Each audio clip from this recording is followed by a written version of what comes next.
Allez, dernière ligne droite donc avant les élections municipales. On va essayer de redevenir sérieux. Dans une semaine, le 23 mars, les Français se rendront aux urnes pour élire leur équipe municipale. Après notre tour de France des villes en campagne, les matins rentrent au bercail. C'est-à-dire que nous restons chez nous aujourd'hui à Paris en studio à la maison de Radio France. Ces élections municipales, on l'aura compris au fil de nos pérégrinations, ont un parfum particulier cette année.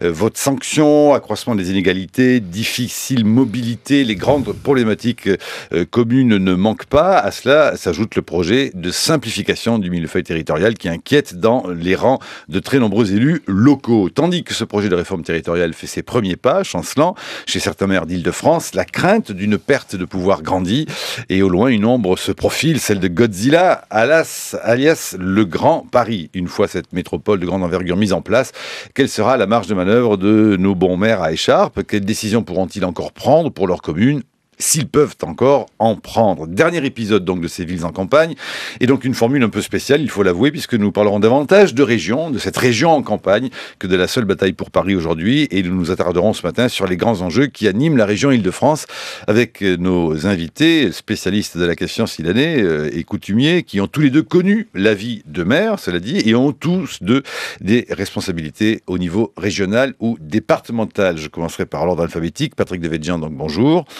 Président du Conseil général des Hauts-de-Seine depuis 2007 et député de la 13e circonscription des Hauts-de-Seine depuis 2010. Je rappelle que vous avez été maire d'Antony de 1983 à 2002.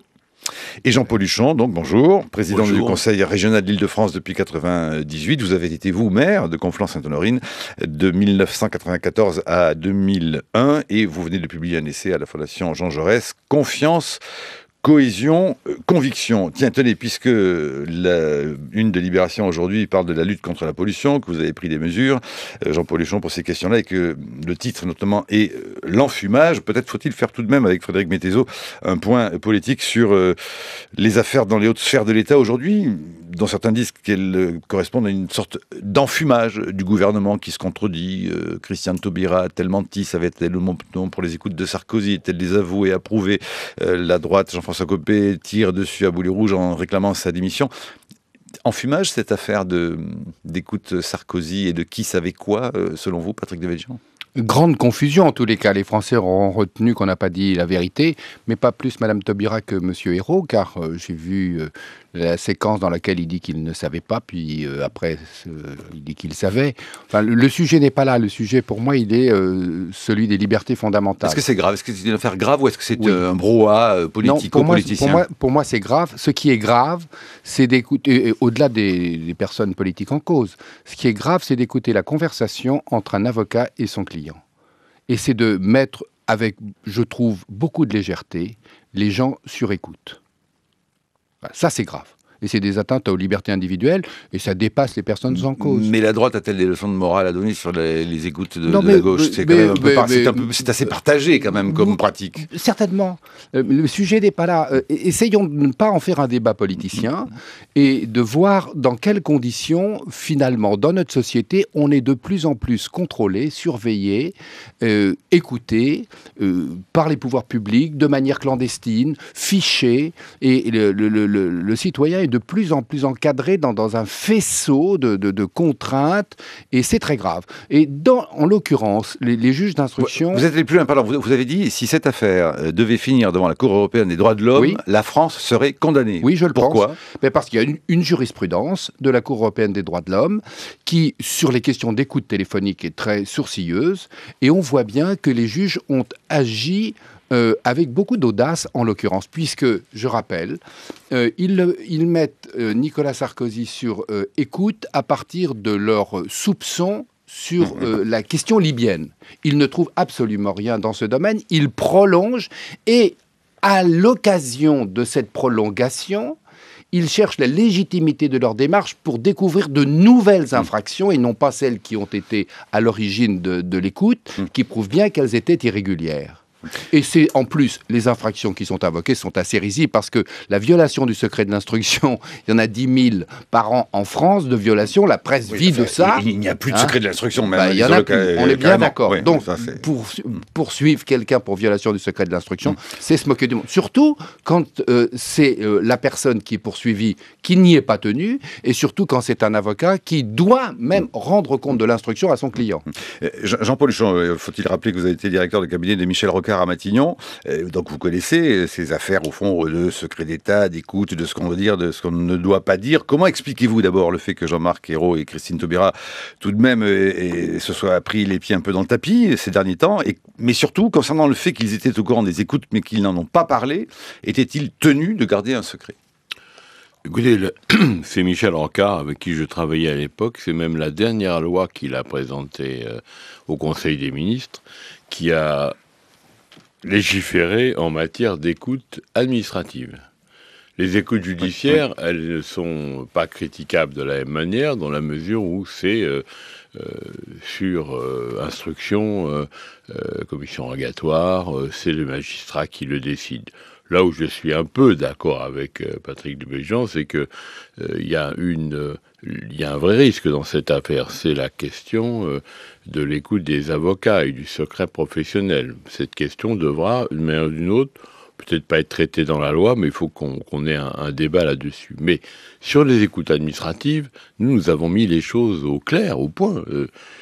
C'est-à-dire qu'il y a un certain nombre d'écoutes qui sont autorisées, en particulier sur les mouvements terroristes, etc.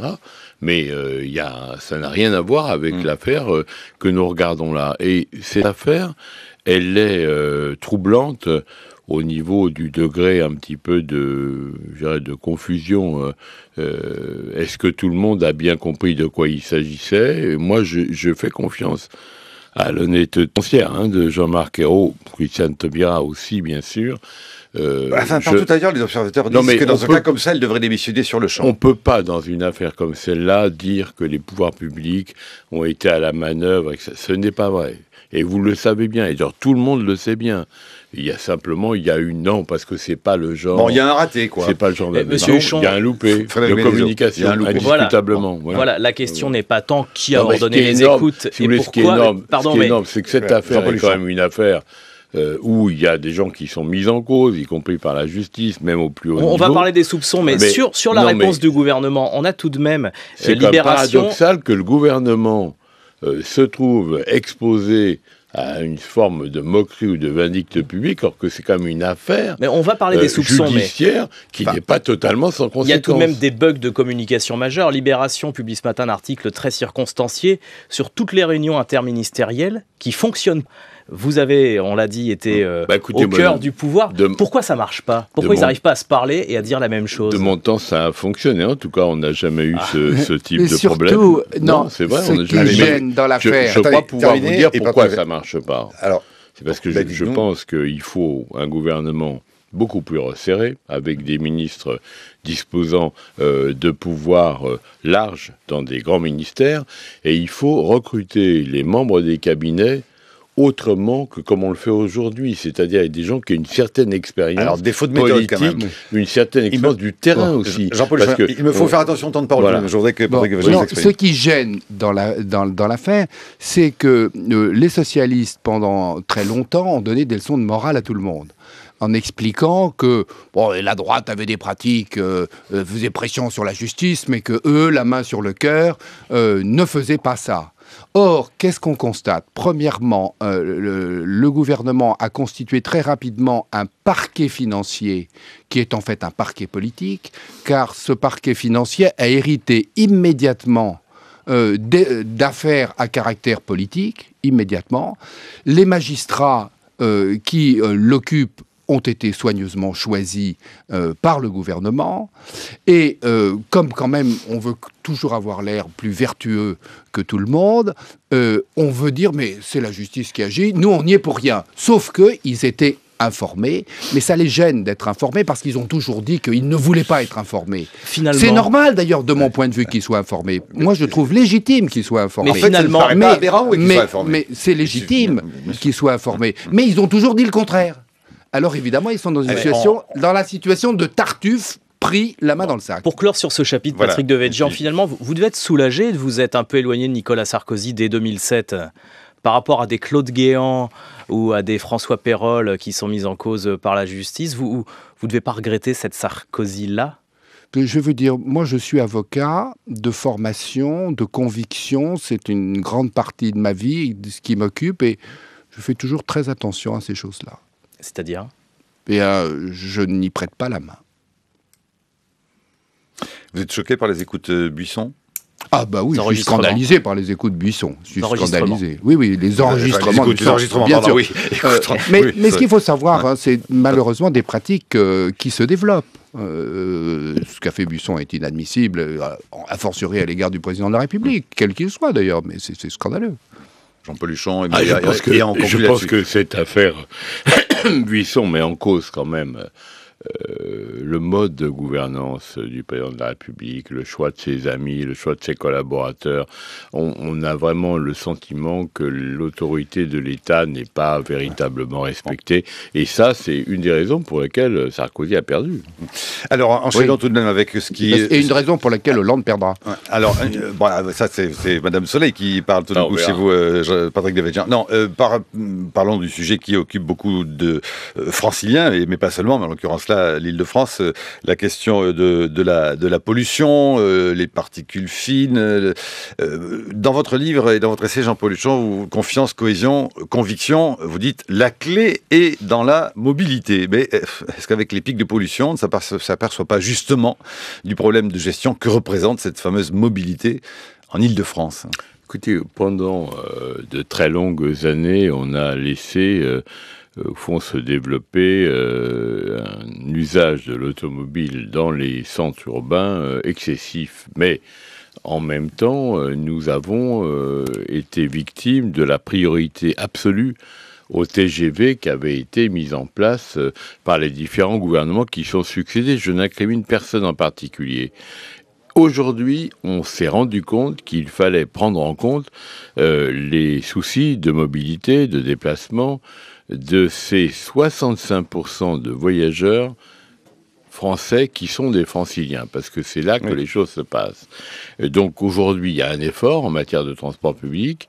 Cet effort, dans une circonstance comme celle-là, il doit continuer à être encouragé. C'est la raison pour laquelle moi j'ai décidé, en accord avec le ministre de l'Environnement, que nous passions à la gratuité à partir de ce matin et jusqu'à dimanche soir. On fera le point samedi. Et moi, je dis tout de suite aux franciliens, s'il vous plaît, si j'ose dire, abandonnez votre voiture si vous pouvez le faire au cours de ces 3 jours et prenez le transport public parce qu'en zone centrale, il a fait de grands progrès. Patrick Devedjian, cette histoire au fond de pollution et d'environnement, c'est quoi ? C'est ce qui préoccupe plus qu'avant et plus que tout la gestion des départements, des régions ? Cette question de pollution, quand même, elle doit se rattacher à des concepts un peu plus élevés que ceux qu'on déploie dans le quotidien. 2 observations. La premièrement, les transports en commun, et là, moi non plus, j'incrimine ni les uns ni les autres, tout le monde est responsable de ça, sont totalement insuffisants pour la région Île-de-France et ont été construits en étoile convergeant vers Paris. Paris est une des villes du monde qui a l'offre de transport la plus fantastique, mais la banlieue n'a rien. Et les gens qui vivent en banlieue, ce sont les exclus de Paris. Et ils n'ont pas de moyens de transport. Il faut voir comment ça se passe quand même le matin. Donc ils prennent leur voiture parce qu'ils n'ont pas le choix. Le RERB qui va à Antony, votre commune. Ça peut être gratuit. C'est pas le sujet que ça soit gratuit. Le sujet, c'est d'être transporté. Et c'est pas possible d'être transporté par le RER pour beaucoup de gens. Deuxième observation, il faut arrêter de densifier la région Île-de-France. Quand on programme, comme le SDRIF, patronné par Jean-Paul Huchon, 70 000 logements par an. Aujourd'hui, on en construit 34 000. On veut donc doubler la capacité de construction. Vous allez doubler la pollution aussi. Voilà. Alors, la pendule tourne. C'est 30 secondes, Jean-Paul Huchon, mais après, nous aurons une demi-heure derrière, je vous le promets. Je pense que là, Patrick Devedjian ne dit pas la vérité, car les transports en zone centrale sont plutôt bien organisés. Et même en première couronne, maintenant, les choses commencent à s'améliorer. Il y a beaucoup de projets, des tramways. D'ailleurs, Patrick a oublié de dire qu'il y a un grand projet de tramway Châtillon-Bélizy qui va devenir un objet de satisfaction pour beaucoup de gens. C'est vrai, ce qu'il dit est vrai en grande banlieue, mais ça nécessite un effort d'une autre nature. La deuxième partie plus longue, nous reviendrons sur toutes ces questions-là, introduite par Brice Couturier à 8h15. Brice ? Oui, Marc, Paris Métropole va englober les 3 départements de la Petite Couronne, et la question que j'aimerais poser, c'est que deviendront les autres départements ? Ne vont-ils pas se sentir relégués comme des espèces de banlieues au carré ? Et ce sera la question 8h16, je vous rappelle, Ville en campagne avec la rédaction, Frédéric Mettezo. Merci à Caroline Belletto pour la préparation de cette émission, à Antoine Beauchamp et toute l'équipe des matins, nos invités, Jean-Paul Huchon, Patrick Devedjian. 8h16, c'est l'heure de votre chronique, Brice Couturier. Bonjour Marc. Au jeu des transferts, il n'y a que l'Île-de-France qui soit perdante, et lourdement. Son revenu disponible brut est inférieur de 29% à ce qu'il serait s'il était proportionnel à sa contribution au PIB. En revanche, toutes les autres régions sont gagnantes. C'est ce que concluait Laurent Davzy, un spécialiste de l'économie des territoires, dans son livre qui vient de paraître, qui s'appelle « La crise qui vient ». En clair, l'Île-de-France est la région de France qui produit le plus de richesses par habitant et qui, en vertu du principe républicain de solidarité et du mécanisme de péréquation, soutient financièrement toutes les autres. Au dernier classement Eurostat des 272 régions d'Europe, si l'Île-de-France perd une place d'une année sur l'autre, elle figure tout de même dans le peloton de tête, en 6e position, avec un PIB par habitant qui équivaut à 182% de la moyenne communautaire. Alors c'est entendu, la région est riche, et d'ailleurs, son attractivité économique se confirme. Tandis que les investissements directs étrangers se sont effondrés l'an dernier pour l'ensemble de la France, l'Île-de-France semble avoir fait exception en attirant 119 investisseurs étrangers. Elle gagne d'ailleurs 3 places au classement KPMG, figurant cette année au 7e rang. Les premières places du podium, si ça vous intéresse, sont occupées par le Greater London, Shanghai et Hong Kong. Intéressant, ces investissements étrangers en Île-de-France se concentrent dans l'industrie du logiciel et de manière générale dans les nouvelles technologies de l'information et de la communication à 30%, la preuve qu'on n'est pas des ringards, ainsi que dans le textile et l'habillement à 26%. Nous restons donc l'une des places fortes mondiales de la mode. Mais tout le monde ne peut pas être créateur de start-up ni designer chez Saint-Laurent. 48% des salariés franciliens sont employés dans les services marchands, en progression de 10 points en 10 ans. L'industrie recule. Alors, cette remontée de l'attractivité de notre région capitale anticipe probablement, c'est ce que disent les socialistes, la création de la métropole du Grand Paris, prévue donc pour le début de l'année 2016. Les 3 départements de la Petite Couronne vont-ils, à cette occasion, échapper à la malédiction du périphérique? Est-ce la fin de la banlieue et le départ d'un Greater Paris, comme il existe un Greater London? Et que deviennent alors ces départements concernés, Hauts-de-Seine, Seine-Saint-Denis et Val-de-Marne? Sont-ils supprimés? On a cru comprendre que tel était bien l'avis du gouvernement, mais pas celui du président de la région Île-de-France. Vous avez émis, Jean-Paul Huchon, le souhait de conserver un échelon de proximité. Votre avis nous intéresse. Et surtout, l'agrandissement de Paris pose la question du sort, je le disais tout à l'heure, des autres départements d'Île-de-France. La majorité de leurs habitants travaillent à Paris. Ils redoutent d'être marginalisés, de devenir des espèces de banlieusards au carré, relégués dans des cités dortoirs pour classe moyenne, exclus de la métropole parce que trop pauvres pour Paris-Centre, mais trop riches pour bénéficier du logement social. Alors une élue socialiste, Marie-Pierre de la Gontrie, a mis tout récemment sur la table une proposition intéressante: élargir la région Île-de-France aux communes habitées majoritairement par des personnes qui travaillent dans le futur Grand Paris. Roger Carucci, par ailleurs, sénateur UMP des Hauts-de-Seine, était lui favorable à un élargissement du Grand Paris aux dimensions de la région Île-de-France tout entière, avec donc disparition des départements concernés. Qu'en pensez-vous l'un et l'autre? La chronique de Brice Couturier à retrouver sur franceculture.fr. Comment je fais, l'ordre alphabétique ou celui qui prend la parole le premier? Bon, allez, Jean-Paul Huchon et Patrick Devedjian. Allez, je regarde la pendule. Hein. Jean-Paul Huchon. La métropole, c'est une loi qui a été votée décembre 2013. Elle existe. Il faut la respecter. Nous n'étions pas... c'était pas ma tasse de thé, moi, que ça soit pas la région qui soit justement la métropole. Dans une certaine mesure, sur le fond, Carucci n'a pas tort. Mais la loi est votée. Et elle a été votée quand même pour une bonne raison. C'est qu'il existe des problèmes particuliers à la zone centrale de notre région, la zone vraiment de Paris et de la Petite Couronne, et qu'il est important d'organiser ce développement. D'autant plus que c'est là que, quand même, sont encore aujourd'hui les entreprises, les richesses, etc. Mais cette métropole, si on veut la réussir, il faut tenir compte de la nécessité d'avoir une région solidaire entre la Grande Couronne, la Petite Couronne et Paris. C'est ce que nous faisons au sein du syndicat des transports d'Île-de-France, où on n'est pas dans une logique de « I want my money back », mais où on dépense plus pour la Petite Couronne et la Grande Couronne que pour Paris lui-même. Et c'est normal, parce que la qualité des transports à Paris est supérieure à ce qu'elle est dans les autres zones. Donc nous avons besoin, et on aura besoin, de la région Île-de-France pour assurer cette formule de solidarité qui évite ce qu'on appelle la fracture territoriale qui va se dérouler. Alors, juste un mot, parce que vous avez cité des chiffres. L'Île-de-France, c'est 31% du produit intérieur brut français. Le revenu de l'Île-de-France, c'est 22%. Ça veut donc dire qu'il y a déjà une redistribution énorme de l'Île-de-France vers les autres régions et qu'il faut en finir avec certains stéréotypes absurdes sur le thème « à Paris, ils ont tout ».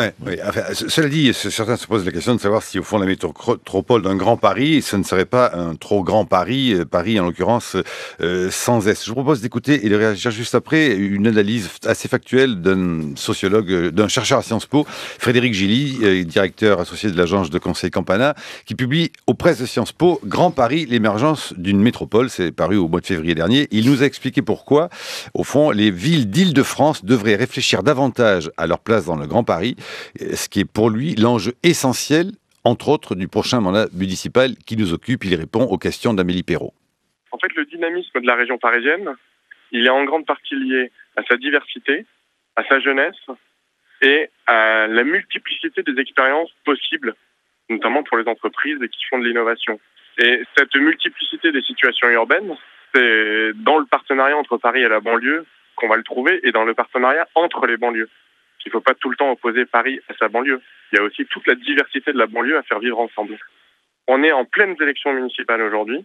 Quasiment personne parmi les candidats de quelque bord politique que ce soit n'a mis au cœur de sa campagne ou comme un des éléments fondateurs de son mandat à venir, la question du Grand Paris et la question de la position de sa commune dans le Grand Paris. C'est un problème parce que ce sera l'enjeu du prochain mandat. C'est pas juste discuter de construire des métros ou construire des immeubles. C'est refonder politiquement les relations entre les habitants et leur territoire. Voilà, Frédéric Gilly, qui publie Grand Paris, l'émergence d'une métropole aux presses de Sciences Po. Patrick Devedjian. C'est un problème compliqué, il est difficile, dans le temps qui est imparti, de bien l'expliquer. Mais enfin, je vais essayer. On a du temps. Bon, alors si on a du temps, allons-y. Premièrement, le dynamisme de la région parisienne, il est dû au centralisme forcené de l'État français.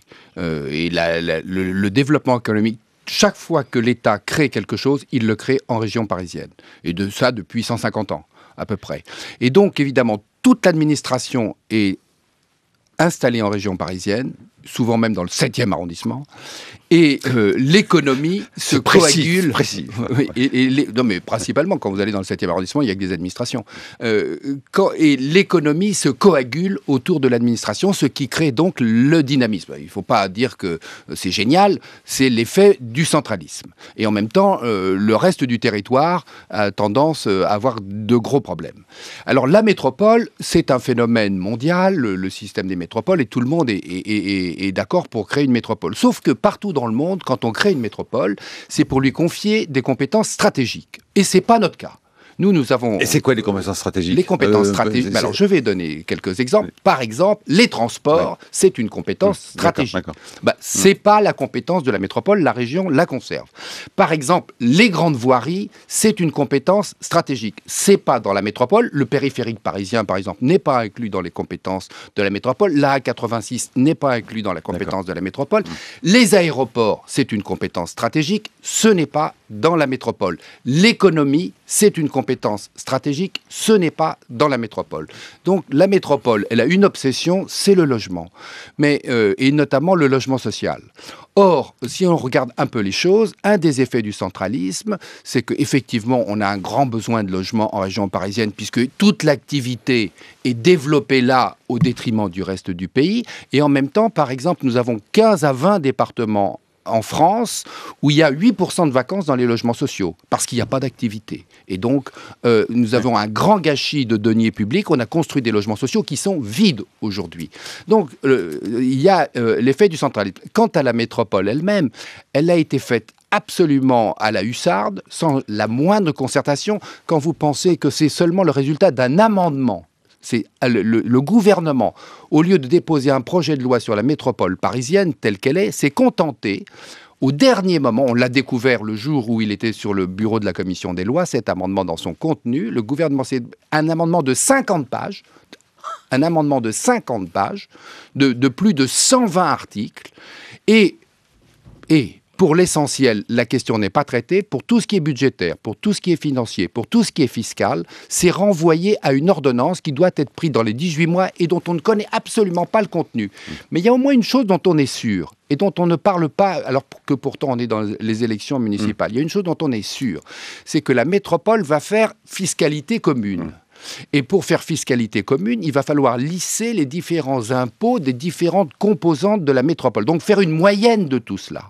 La moyenne de tout cela, si on fait la moyenne des impôts en Seine-Saint-Denis, dans le Val-de-Marne, dans les Hauts-de-Seine et à Paris, c'est que les impôts locaux à Paris, comme dans les Hauts-de-Seine d'ailleurs, vont doubler pour se mettre simplement en harmonie avec ceux des autres départements. Ah, si je puis me permettre, c'est l'engagement inverse qu'a pris Anne Hidalgo encore hier soir lors de son grand meeting. Ça, ce sont des promesses électorales parce que c'est mathématique. Ça n'est pas tenable. C'est mathématique. À partir de l'instant où vous faites fiscalité commune, vous faites une moyenne. Pourquoi on lisse par le haut ?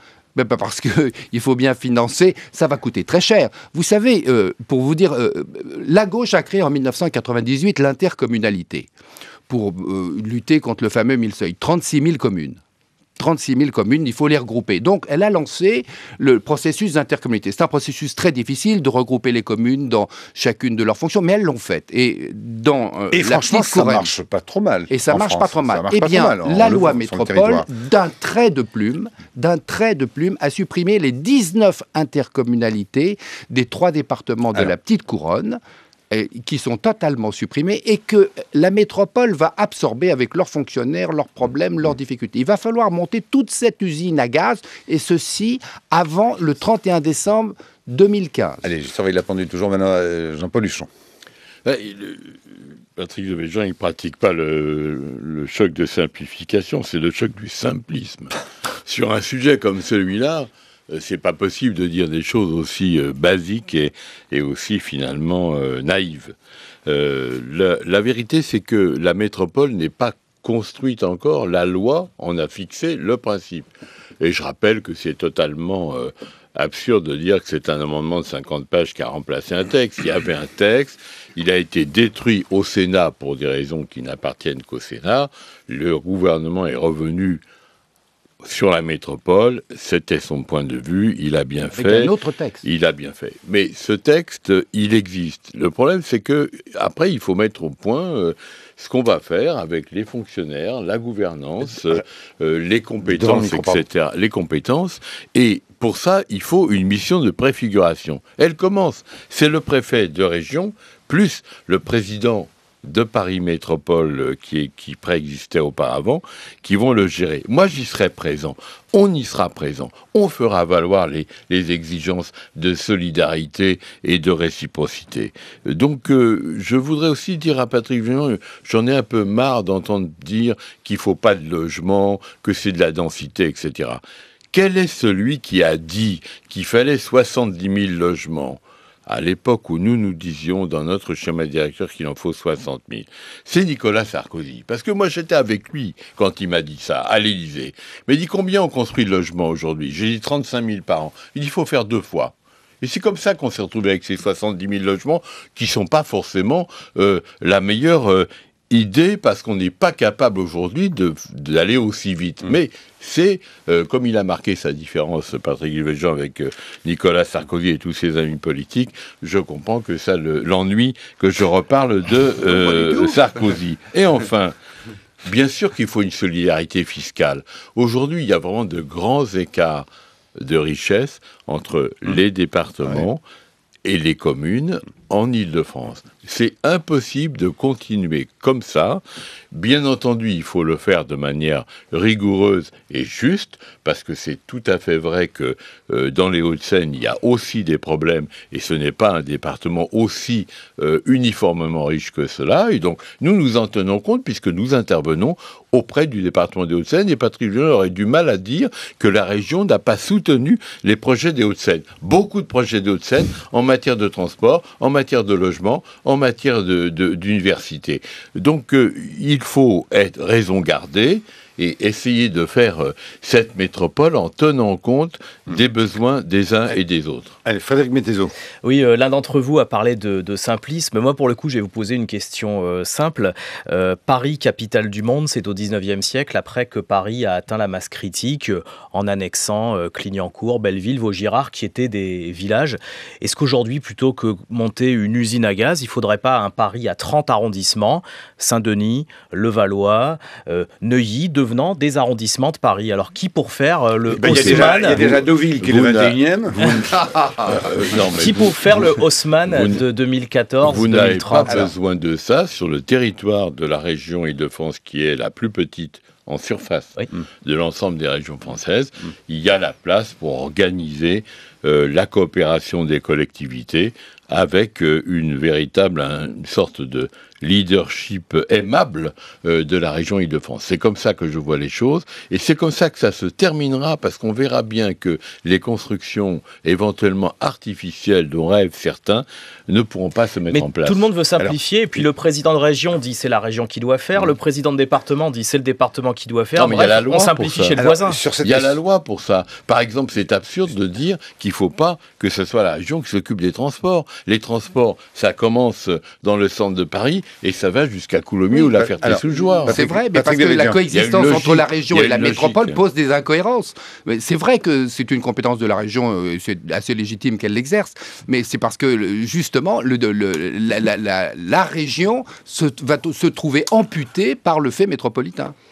Et pas du tout. Oui, vous savez bien, c'est difficile à dire. Mais les compétences de la métropole sont aujourd'hui bien circonscrites, et principalement autour du logement. Il faudra voir si la métropole est capable de construire plus de logements que nous n'avons construit dans les années précédentes. On n'est donc pas dans la stratégie, on est dans la proximité. Et la proximité, c'est les maires. Allez. Alors justement, transition toute trouvée. Les municipales tout de même. Puisque nous sommes dans notre dernier épisode de Ville en campagne, messieurs, vous avez tous les deux été maires de communes d'Île-de-France. Jean-Paul Huchon, maire de Conflans-Sainte-Honorine dans les Yvelines. Patrick Devedjian, maire d'Antony dans les Hauts-de-Seine au sud de Paris.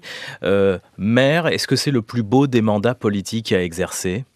Oui, parce que c'est... Jean-Paul Huchon. Oui, excusez-moi, je mange la grenouille. Patrick, mais il s'exprimera tout à l'heure. C'est un beau mandat parce qu'on peut voir le résultat de l'action, et il faut travailler en écoutant sa population.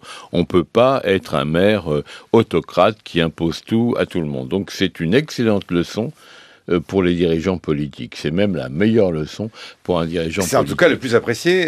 Vous la regrettez, votre écharpe tricolore de maire, Patrick Devedjian ? C'est un mandat passionnant, c'est une belle école, on y apprend énormément de choses, et c'est le mandat qui est le plus populaire auprès des Français. Les députés ont une popularité inférieure à 10%, les maires ont une popularité supérieure à 60%.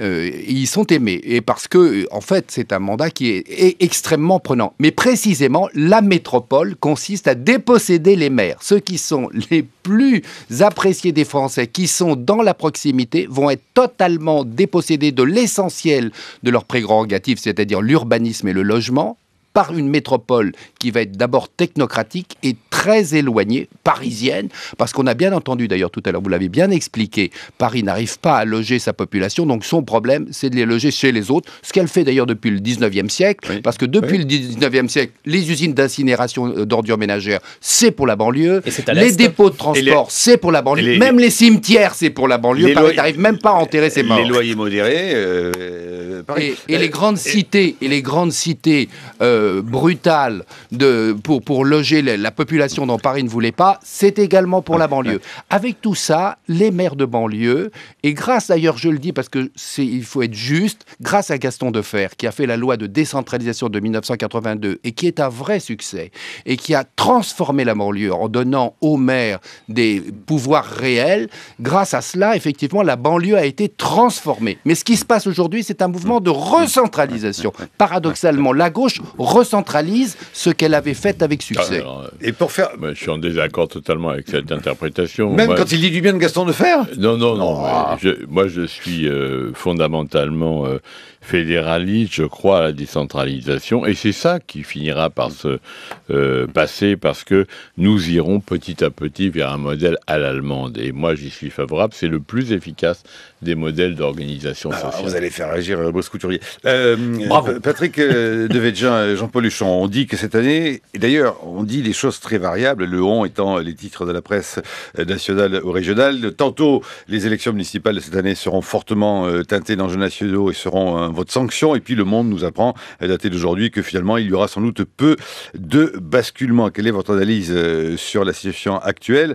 On a pu apprécier et sourire à vos propos très caustiques, Patrick Devedjian, comme souvent sur votre parti. Vous avez dit qu'un nombre important de villes pourrait basculer à droite au municipal. C'est vraiment gentil pour votre camp. Non pas à cause des qualités fabuleuses de l'UMP, mais par rejet de la politique gouvernementale. Oui, mais c'est une des lois de la politique. Méfiez-vous de vos amis. Non, mais c'est une des lois de la politique. On est souvent élu et promu grâce à l'adversaire. Et en l'occurrence, ce que je crois et ce que je constate sur le terrain, c'est une très grande démobilisation et une très grande division de la gauche.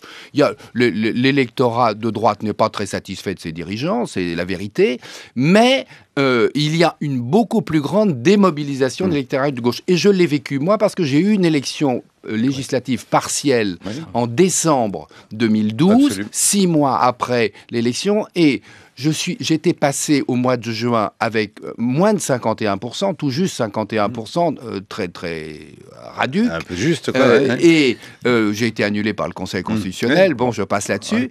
Et 6 mois après, j'ai fait 60%. Et pourtant, il y avait la guerre. Et pourtant, il y avait la guerre Fillon-Copé à ce moment-là. Et avec la même participation non, bien sûr que non. Mais la démobilisation était surtout le fait de la gauche. Bien sûr, la démobilisation était le fait de la gauche. Puisque nous nous intéressons à Paris, posons-la tout de go la question, comment expliquez-vous que l'UMP est à ce point, on ose le dire sur France Culture comme ça, flinguer la campagne de Nathalie Kosciusko-Morizet ? Sacrifié. Écoutez, je pense qu'elle n'a pas dit son dernier mot. Et le fait encore. de la... Oui, mais... Elle n'a plus beaucoup de temps c'est les électeurs qui vont le dire. Franchement, comment observez-vous que vous aurez, à mon avis, ça a tiré je vais vous dire, mais d'abord parce que le problème, c'est un problème général de nos institutions. Il y a à droite comme à gauche une multiplicité de gens qui veulent être président de la République. Le président de la République, dans nos institutions, a tellement de pouvoir que ça rend fou toute la classe politique, ça la tétanise. Et donc, il y a un certain nombre de gens qui s'imaginent que si Nathalie Kosciusko-Morizet est élue maire de Paris, elle va être une rivale pour la présidence de la République. Donc, ça dérange. C'est la même chose à gauche. Il y a exactement le même phénomène. Le problème, ce sont nos institutions. Ça a été très, très violent à droite, quand même, sur ce coup-là. Le problème, ce sont nos institutions. Voilà. Et c'est ça qui pervertit le système. Mais je vais vous dire, elle fait d'abord une très bonne campagne. Fait une très bonne campagne. Oui, sur le terrain, vous verrez.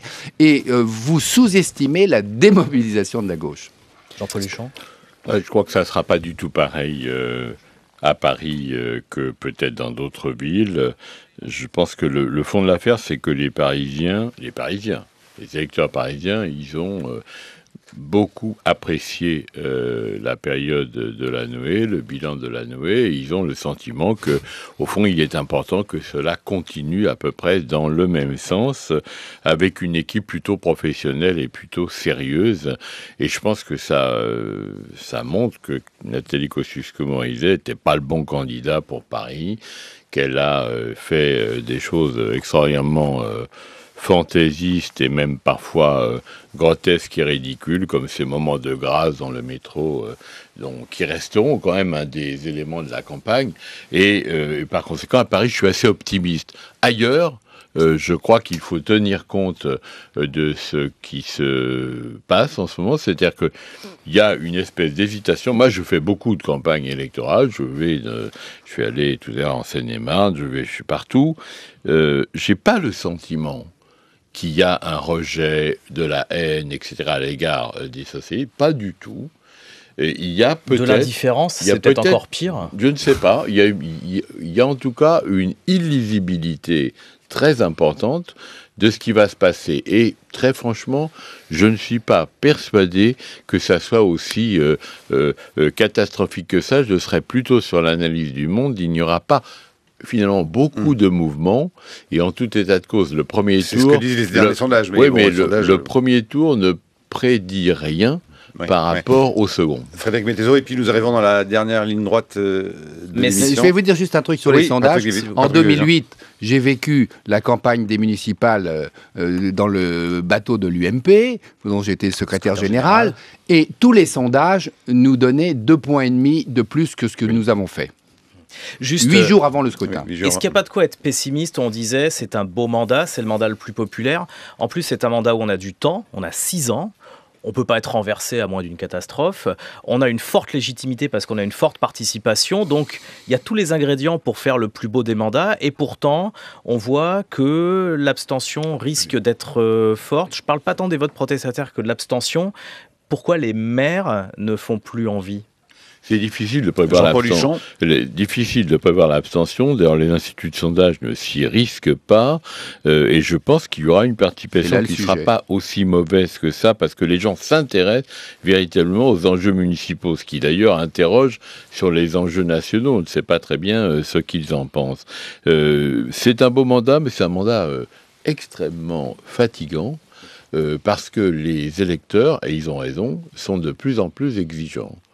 Et par ailleurs, c'est vrai aussi que le statut des maires, le statut des élus locaux n'a jamais été conçu pour leur permettre d'être de vrais professionnels et de faire ce métier, si j'ose dire, normalement, comme le font des chefs d'entreprise. Et moi, personnellement, je fais des années que je me bats là-dessus, qu'on a essayé d'améliorer les choses, et il y a toujours cette espèce de prévention à l'égard des politiques et des élus qui est très dommageable pour l'exercice du mandat municipal. La dernière question, dernière réponse, dernière minute pour vous, Patrick Devedjian. Est-ce que pour ces élections municipales, vous voyez notamment les complications à droite, des différentes droites, droite populaire, la droite Juppé, la droite Copé, avec la question du Front National comme un handicap, quelque chose de compliqué à résoudre sur le plan municipal? Quelle est votre position sur l'idée que certains disent oui, il faut au fond peut-être un jour ou l'autre arriver à gouverner avec un Front National dédiabolisé, comme on dit, et d'autres, comme Alain Juppé, qui disent no way. Oui, c'est pas, ça, je pense pas qu'il faille...